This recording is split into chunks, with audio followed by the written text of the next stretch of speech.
योग दर्शन समाधिपात। समाधि योग सूत्र का सबसे महत्वपूर्ण विषय है। सूत्र 17 और 18 में संप्रज्ञात समाधि के विषय में विस्तार से चर्चा किया जा चुका है। सूत्र 19 से लेकर सूत्र 22 तक असंप्रज्ञात समाधि के विषय में, भाव प्रत्यय के विषय में विस्तार से चर्चा किया जाना है। सूत्र 19 भव प्रत्ययो विदेह प्रकृति लयाना, अर्थात विदेह और प्रकृति लय योगियों का उपयुक्त योग भाव प्रत्यय कहलाता है। ऊपर असंप्रज्ञात समाधि के दो भेद बताए गए हैं, सबीज तथा निर्बीज। असंप्रज्ञात सबीज समाधि में चेतन मन की सारी क्रियाएं तो बंद हो जाती है, किंतु अचेतन मन में छिपे पूर्व जन्मों के संस्कार बीज रूप में विद्यमान रहते। इसलिए ऐसे योगी जो सबीज समाधि को तो उपलब्ध हो गए, किंतु निर्बीज समाधि उपलब्ध होने से पूर्व ही मृत्यु हो गई, उनको इन वृत्तियों का बीज शेष रह जाने से पुनः जन्म धारण करना पड़ता है, किंतु उनका यह जन्म अंतिम होता है। इसमें इनको पूर्व जन्म की उपलब्धियों की स्मृति रहती है तथा इस जन्म में उन्हें कुछ नहीं करना पड़ता। आरंभ से उन्हें योग साधना की आवश्यकता नहीं होती। वे केवल साक्षी होकर दृष्टावत देखते हैं। वे जीवन में कुछ भी घटे सब सहन करते हुए चलते हैं तथा प्रतिक्रिया करते ही नहीं, साक्षी बनकर अपने पूर्व जन्म के कर्मों का फल मानकर भोग लेते हैं। वे नए संस्कार निर्मित नहीं करते। इस साक्षी की अग्नि में वे इस बीज को भस्म कर देते हैं, जिससे वे निर्बीज समाधि को उपलब्ध हो जाते हैं। पूर्व जन्म में सजीव सबीज समाधि को उपलब्ध ऐसे योगी को विदेह कहते हैं। वे प्रकृति लय तक की स्थिति प्राप्त कर चुके होते हैं। केवल कैवल्य पद शेष रह जाता है, जिसे वे इस जन्म में पूरा करते हैं। उनका यह कैवल्य उपाय जन्म नहीं होने से इसको भाव प्रत्यय कहते हैं, क्योंकि इस समाधि के लिए केवल मनुष्य जन्म लेना ही पर्याप्त है, साधन नहीं करना पड़ता। इसीलिए वह निर्बीज समाधि भी दो प्रकार से सिद्ध होती है, भाव प्रत्यय तथा उपाय प्रत्यय। जिन योगियों की भाव प्रत्यय की स्थिति नहीं होती, उन्हें उपाय से ही इसे सिद्ध करना पड़ता है। सूत्र 20 श्रद्धा बीज स्मृति समाधि प्रज्ञा पूर्वक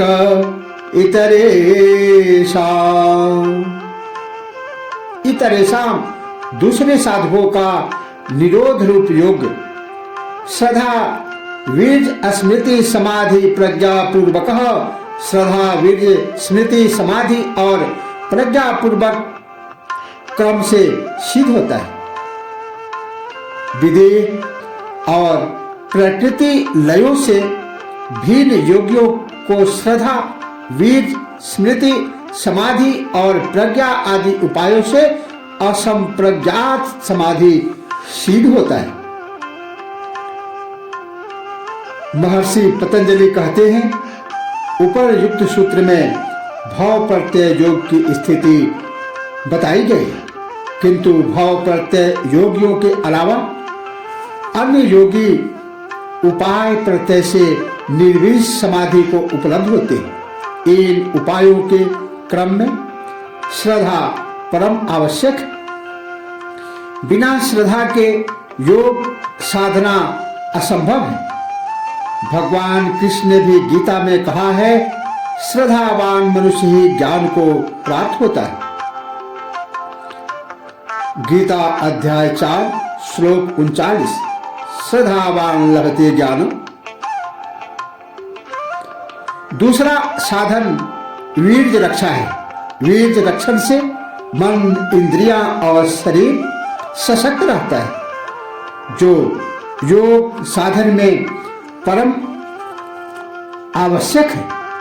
रुग्ण मन, इंद्रिय एवं शरीर वाला व्यक्ति योग साधना नहीं कर सकता।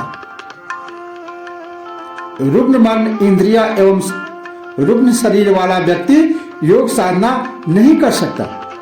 शरीर माध्यम खलु धर्म साधनम, धर्म का परम साधन शरीर है। इसलिए शरीर और मन निर्विकार व निरोग होना चाहिए। शरीर को स्वस्थ रखने के लिए ही पहले आसनों का तथा मन को स्वस्थ रखने के लिए प्राणायामों का अभ्यास कराया जाता है। इंद्रियों के स्वास्थ्य के लिए ध्यान मुख्य है।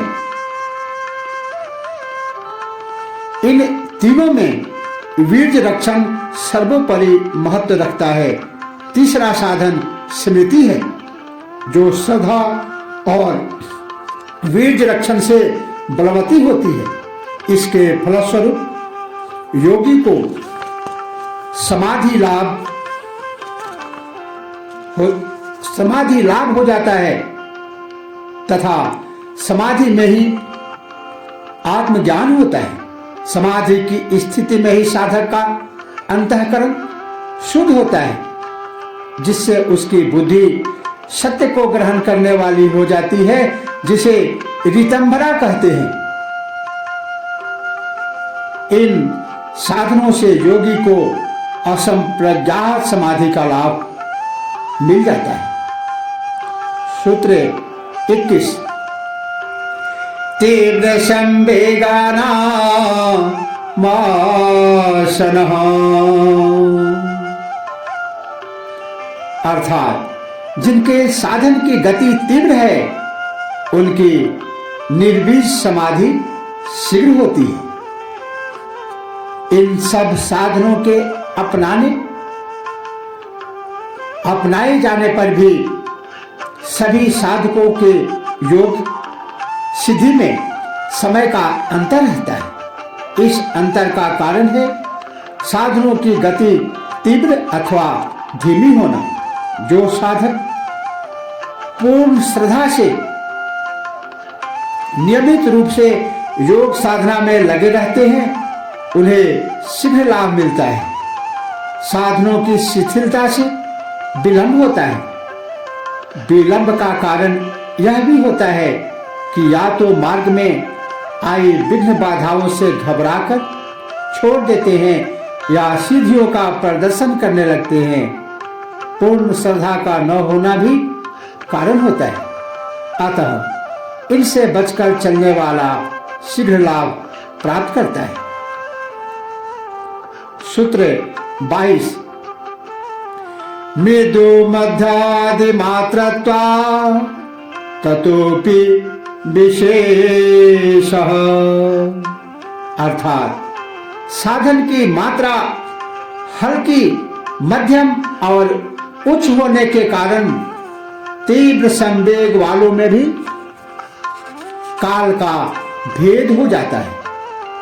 इस सूत्र में पतंजलि कहते हैं कि जिनकी साधन की गति तीव्र है, उनमें भी योग उपलब्धि की अवधि में अंतर होता है, क्योंकि यह तीव्रता भी मात्रा के अनुसार हल्की, मध्यम तथा उच्च होती है। कुछ लोग उत्सुकतावश योग साधन आरंभ कर देते हैं, उनकी रुचि नहीं होती। ये अकस्मात ही पढ़, सुन या किसी से प्रभावित होकर आरंभ कर देते हैं, किंतु दृढ़ संकल्प एवं श्रद्धा के अभाव में वे शीघ्र ही छोड़ भी देते हैं। ऐसों को प्राप्ति नहीं हो सकती, बल्कि किया गया साधन भी व्यर्थ जाता है। दूसरे प्रकार के व्यक्ति ऐसे होते हैं जो केवल जानने के इच्छुक होते हैं। वे जिज्ञासु मात्र होते हैं। वे जानकर दार्शनिक बन सकते हैं, किंतु योग में जानना नहीं है, बल्कि स्वयं करके देखना है, स्वयं के अनुभव में लेना है। कुछ लोग नकारात्मक होते हैं। वे हर समय त्याग की बातें ही करते रहते हैं। वे दुनिया के दुखों को ही गिनाते रहते हैं कि दुनिया में दुख ही दुख है। उन्हें सुख नहीं दिखाई देता, किंतु कांटे गिरने से फूल नहीं खिलते।